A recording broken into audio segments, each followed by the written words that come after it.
Hello friends, इस video में हम कॉमर्स के लेसन प्लान को डिस्कस करेंगे। तो आइए जानते हैं। कॉमर्स के लेसन प्लान को बनाने से पहले सबसे पहले हम बेसिक डिटेल्स को भरते हैं, जैसे class, subject, topic, student, teachers name, date, period, duration और स्कूल नेम। उसके बाद हम लिखते हैं जनरल ऑब्जेक्टिव्स। ये जनरल ऑब्जेक्टिव्स सब्जेक्ट से रिलेटेड होते हैं, जैसे कि ये टॉपिक प्लानिंग बिजनेस स्टडीज से लिया गया है। तो बिजनेस स्टडीज पढ़ने के बाद स्टूडेंट्स क्या कर सकेंगे वो हमें लिखना होता है। उसके बाद हम लिखते हैं स्पेसिफिक ऑब्जेक्टिव्स। ये स्पेसिफिक ऑब्जेक्टिव्स के 4 लेवल्स होते हैं, जैसे नॉलेज, अंडरस्टैंडिंग, एप्लीकेशन और स्किल। इन चारों से रिलेटेड ऑब्जेक्टिव्स हमें यहाँ लिखने होते हैं। इन्हें लिखने के लिए ब्लूम्स टैक्सोनॉमी के एक्शन वर्ब्स को भी हम यूज कर सकते हैं। स्टूडेंट्स क्या जानेंगे, क्या समझेंगे, क्या अप्लाई करेंगे और कौन सी स्किल बच्चों में डेवलप होगी। उसके बाद हम लिखते हैं टीचिंग मेथड। इस टॉपिक को टीच करने के लिए कौन से मेथड्स का यूज हम करने जा रहे हैं और कौन सी स्किल्स भी हम यूज करेंगे। मेथड्स के बीच में हम स्किल्स का यूज भी कर सकते हैं, जैसे यहाँ एक्सप्लेनेशन और डिस्कशन मेथड का यूज हुआ है और इलस्ट्रेटिंग विथ एग्जांपल्स और क्वेश्चन आंसरिंग स्किल का यूज किया गया है। उसके बाद हम लिखते हैं teaching aid. Teaching aid means all those things which aid a teacher. वो सभी सामग्री जो शिक्षक की पढ़ाने में मदद करती है और बच्चों को सीखने में मदद करती है, उन्हें हम टीचिंग एड्स कहते हैं। जैसे यहाँ पर एक चार्ट का उपयोग किया जाएगा पढ़ाने के लिए। उसके बाद हम लिखते हैं प्रीवियस नॉलेज। प्रीवियस नॉलेज का अर्थ है पूर्व ज्ञान। इसका हिंदी ट्रांसलेशन है पूर्व ज्ञान। इस टॉपिक से रिलेटेड स्टूडेंट पहले से क्या जानते हैं वो हमें यहाँ लिखना होता है। उसके बाद हमें क्लास की एंट्री, हमारी एंट्री कैसी होगी वो हमें प्लान करना होता है। यहाँ हम student teachers activity, students activity और ब्लैक बोर्ड वर्क भी लिखते हैं।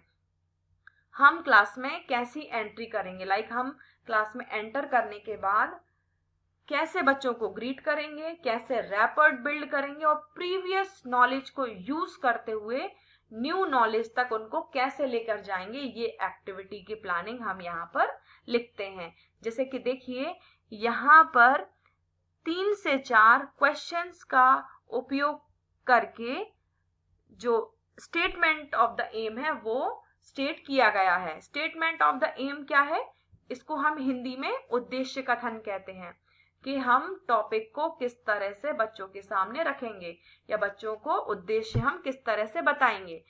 इसे हम बोलते हुए ब्लैक बोर्ड पर लिखते हैं।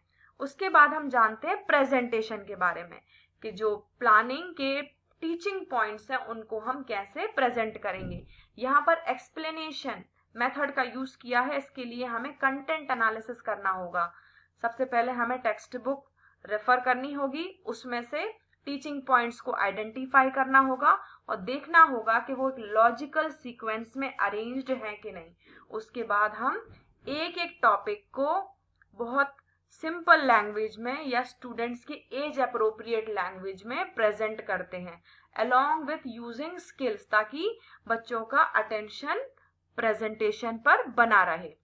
मीनिंग, स्टेप्स इन प्लानिंग को हम सबसे पहले प्रेजेंट करेंगे और ब्लैक बोर्ड पर हम क्या लिखेंगे वो भी हमें ब्लैक बोर्ड के कॉलम में लिखना होता है। उसके बाद हम कुछ कॉम्प्रिहेंशन क्वेश्चन पूछ सकते हैं, ताकि हम उनकी अंडरस्टैंडिंग को चेक कर सकें कि whether they are following us or not. इसके साथ हम कुछ डेवलपमेंटल क्वेश्चन भी पूछ सकते हैं। डेवलपमेंटल क्वेश्चंस मतलब वो क्वेश्चन जिससे आप आगे के टीचिंग पॉइंट्स को डेवलप करेंगे। प्रेजेंटेशन सेकंड में हम वापस अपने प्रेजेंटेशन को कंटिन्यू कर सकते हैं। इसमें अगेन हम टीचिंग पॉइंट्स को सिंपल लैंग्वेज में अलोंग विथ टीचिंग एड्स और अलोंग विथ स्किल्स हम प्रेजेंट करते हैं। उसके बाद हम फिर से कॉम्प्रिहेंशन चेक करते हैं, स्टूडेंट्स को प्रॉब करते हैं ताकि उनकी डीप अंडरस्टैंडिंग को हम समझ सकें। उसके बाद हम कुछ एक्टिविटीज भी क्लास में करवा सकते हैं and thereafter we generalize what we have so far discussed। जो भी क्लास में हमने चर्चा की होती है उसको हमें यहाँ पर समराइज या जनरलाइज करना होता है, ताकि स्टूडेंट समझ सकें कि उन्होंने क्लास में क्या सीखा है। ये टीचर भी कर सकता है या स्टूडेंट से भी वह कह सकता है कि बच्चों आपने क्या सीखा, या फिर ये इंटरेक्शन के फॉर्म में भी हो सकता है। उसके बाद हम रिकैपिचुलेशन या रिवीजन करते हैं। इसमें हम जो हम ऑब्जेक्टिव्स लेकर चले हैं उनके आधार पर हम जांच करते हैं कि जो ऑब्जेक्टिव्स मैंने रखे थे क्या वो पूरे हुए हैं या नहीं। जैसे कि पहला ऑब्जेक्टिव था students will be able to define the term planning, तो हम यहाँ पर क्या क्वेश्चन पूछेंगे, डिफाइन प्लानिंग और what do you mean by planning. यदि स्टूडेंट्स इस क्वेश्चन का आंसर दे देते हैं तो आप ये समझ सकते हैं कि आपका जो उद्देश्य है वह पूरा हुआ है। उसके बाद हमें होमवर्क लिखना होता है कि हम बच्चों को क्या होमवर्क दे सकते हैं। तो इस तरह से आप कॉमर्स के लेसन प्लान को बना सकते हैं। आगे के वीडियोस में मैं कुछ और टॉपिक्स डिस्कस करूंगी जिससे आप कॉमर्स के लेसन प्लान को अच्छी तरह से समझ पाएंगे। Thank you so much.